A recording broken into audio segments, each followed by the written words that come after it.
"Where's the ATM card?" "Let me handle it," Donald said to me as I lay in my hospital bed, battling cancer. He had a triumphant smirk on his face, clearly plotting something sinister now that he had the card.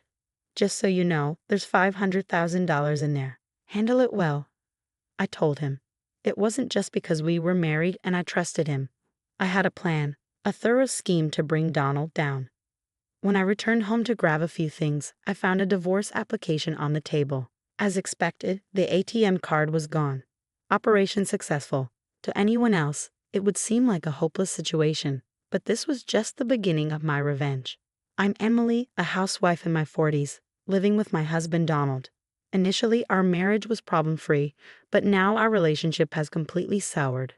The main reason? Donald's true nature. Donald was deceptive, pretending to be a kind and caring husband for the first 2 months of our marriage. However, after those 2 months, he showed his true colors. He believed that a wife should always prioritize her husband, underpinning his terrible personality. I was constantly subjected to his harsh words. A wife is supposed to be subordinate to her husband. You should always listen to what your husband says. That was Donald's mantra. If I ever failed to fulfill his whims, he would hurl cruel words at me regularly. "Aren't you capable of listening to your husband? You're a failure as a wife." For instance, he insisted on washing his clothes first, then mine, despite it being more economical to wash everything together. Donald stubbornly refused. "Don't you dare wash my clothes with yours. What if they start to smell like yours?" As if my laundry was somehow foul. His attitude extended to cleaning as well. His room always had to be cleaned first and kept spotless. If a single speck of dust was found, he would demand, "There's dust in my room. Clean it now," ordering me to vacuum and mop. When it came to meals, if I served something Donald disliked, he absolutely wouldn't eat it. It would have been manageable if it was just about knowing his likes and dislikes, but Donald was capricious. Even his favorite dishes were rejected if he wasn't in the mood. A wife's job is to always serve what her husband wants to eat. Failing that, you're not fit to be a wife. That was Donald's reasoning, but it was unreasonable. Yes, I am Donald's wife, but that doesn't make me omniscient or capable of reading his mind. If he didn't want to eat something because he wasn't in the mood, he could have just told me beforehand what he wanted. But Donald never did that, making it even harder to cater to his whims. I was honestly fed up with his childlike tantrums. It was unbearable, and I knew I couldn't possibly fulfill all his whims. However, each time I made a mistake, the atmosphere at home worsened, and our relationship deteriorated. So I couldn't completely ignore his demands either. Such a forced lifestyle was bound to take its toll eventually. While doing household chores, I lost consciousness. It seems I made a loud noise when I collapsed, and a concerned neighbor contacted the building manager, who found me and called an ambulance. Taken to the hospital and regaining consciousness, I was immediately admitted for tests. My wishful thinking, "I hope they don't find anything wrong," was shattered. I had developed cancer. Whether it was due to the illness or not, I experienced dizziness severe enough that I couldn't stand. A nurse supported me as I had to sit down suddenly. The doctor then advised contacting family members. I called my parents home, of course, but I had lost Mom a few years ago, and Dad was in a state requiring care, living with my brother and his wife in a place 3 hours away by plane, making it impossible for them to come quickly. I contacted Donald but only got his voicemail. I left a message, but he didn't even read it.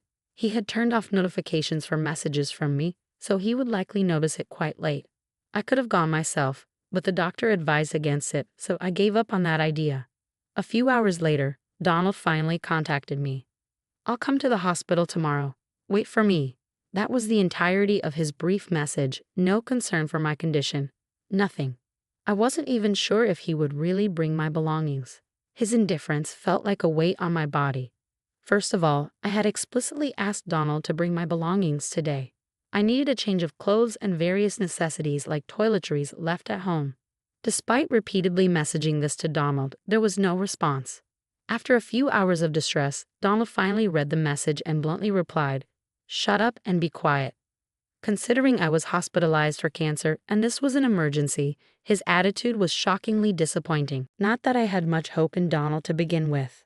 Ultimately, he didn't come to the hospital that day. I had tried to be realistic, but part of me couldn't let go of hope, making my first day in the hospital even more difficult. The nurses sympathized with me, which only added to my pain. The next day around noon, just as promised, Donald showed up. Seeing me, he casually remarked, "You look healthier than I thought. I expected you to be more frail." His comment was infuriating. "Just put down the bags and leave," I said angrily. Tilting his head, Donald responded, "I didn't bring any bags." What was he here for then? Wasn't he supposed to bring my things? Unable to contain my anger, I glared at him. "What's that look for?" He seemed annoyed by this and glared back. His unreasonable behavior was too much, but I tried to stay calm. "Then why are you here if he didn't bring my things?" "There's no point," I asked in an angry tone. "I had another errand," he replied. Confused, I asked, "Another errand? What is it?" Donald hesitated as if he had something to say.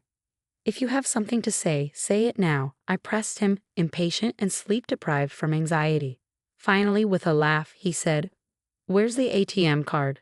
Let me manage it. Trust me."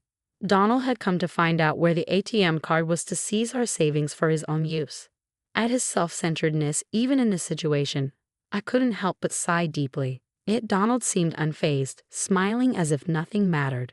I couldn't deal with him anymore, so I decided to act. "There's $500,000, so please take care of it," I said. $500,000, Donald exclaimed in a mix of surprise and delight.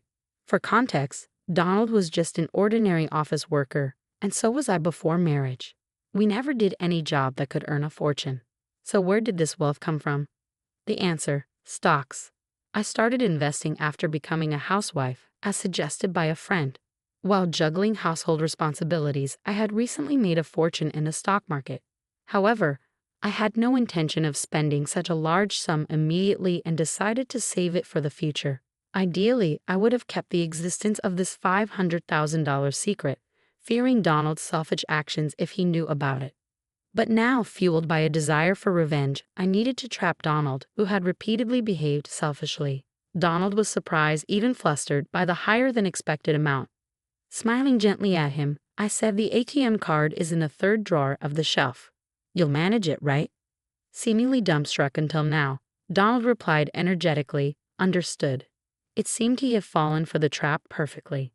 "I'll leave the rest to you," he said, leaving the room briskly. He probably planned to get the ATM card and withdraw the $500,000, unaware of the obvious trap. Donald seemed to believe everything was going according to his plan. But it wasn't that easy. Fortunately, today was a holiday and the bank's counters were closed. With Donald at work tomorrow, he probably wouldn't be able to withdraw the money until the evening. That gave me enough time to execute my revenge plan. After discussing it with my doctor, I was granted permission to leave the hospital for a short time. Tomorrow my revenge would take place, and I couldn't wait. The next day, as planned, I decided to return home to fetch my belongings. This was merely a pretext to get permission to leave. My real goal lay elsewhere. Despite it being only a day, I missed my home terribly. Donald was at work, so the house was empty.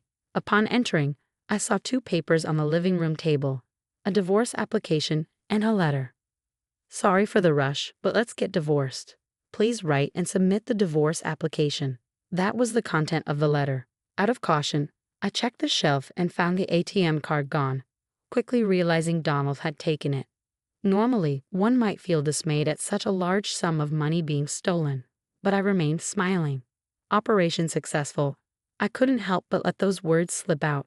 If Donald had been there, he would have been furious, wondering what I meant. First, I filled out the divorce application, then gathered the essentials I needed for my hospital stay, and left the house I had shared with Donald for so many years.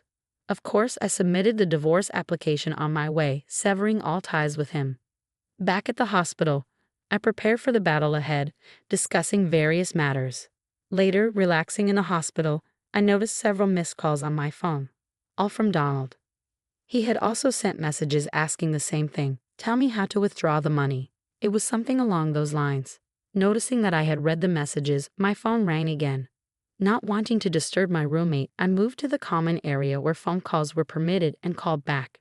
"Emily, finally, I can't withdraw the money. Please tell me how to do it." Donald's voice was more frantic than I imagined. He probably needed the $500,000 immediately for some reason. I felt no obligation to help him. "If you can't withdraw it, just give up." I replied coldly. Don't be so harsh. We were husband and wife after all. Maybe we should help each other out, Donald pleaded. What nonsense.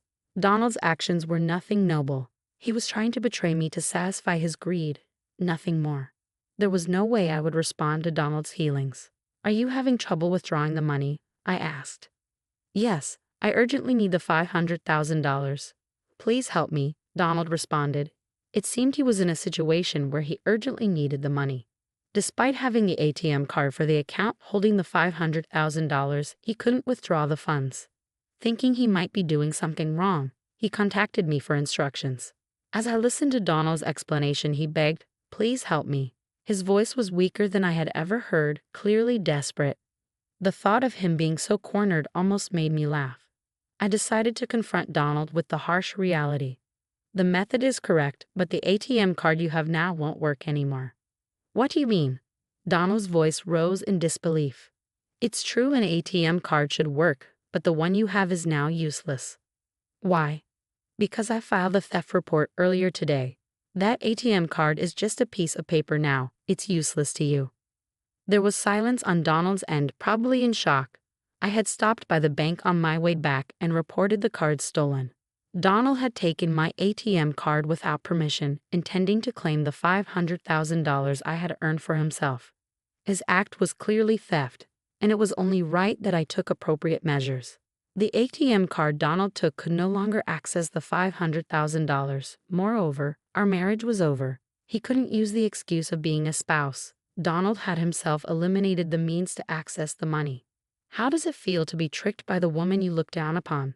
I don't know what you wanted the $500,000 for, but I'm not foolish enough to hand over such an amount under these circumstances. Stop insulting me. I need the $500,000 right now. Please, I'll do anything. Just give me the money, Donald pleaded. His desperation was evident, but I couldn't think of any reason why he would suddenly need $500,000. Why do you suddenly need $500,000? What have you done? I asked, feeling a sense of ominous unease. Donald began to explain. 2 days ago, learning about the $500,000, Donald quit his job, expecting to get a windfall. He spent a large sum on gambling, racking up a debt of $300,000. The situation was dire, with the lenders demanding repayment within a week. However, Donald thought he could solve everything with the ATM card linked to the $500,000. He continued his lavish spending without worry, but when he went to the bank that evening, he couldn't withdraw the money. Now, without the $500,000, Donald's future was uncertain. Realizing the urgency of his situation, Donald, who had abandoned the divorce papers and stolen the ATM card, shamelessly contacted me like this. Please help me. I don't know what will happen if this continues. Donald's voice was filled with panic, and it seemed there was no lie in his story. His foolishness elicited a deep sigh from me. Donald had done the unthinkable, seduced by the prospect of a large sum of money, recklessly spending $300,000 in just a few days. If the old me who had tolerated his terrible behavior and lived modestly with Donald were here, I might have extended a helping hand. But now I was a different person, with no love left for Donald. No matter how much he begged, I felt no pity, only amusement that he thought I would care. Still, Donald hadn't given up. Please help me. You're the only one I have left, he pleaded. His pleas were unbearably annoying. I wanted to get rid of this nuisance and focus on my treatment. This situation was Donald's own making. If he had shown concern for me as a husband and brought my things the day I asked, I might have shared some of the $500,000 with him, but he chose not to. I'm sorry, but I have no intention of giving you the $500,000 or helping you. It's all your own responsibility. After all this time of not behaving like a husband, it's cowardly to ask for help now just because we're technically still married. I spoke with unyielding harshness. Don't be so cruel. We were married, after all.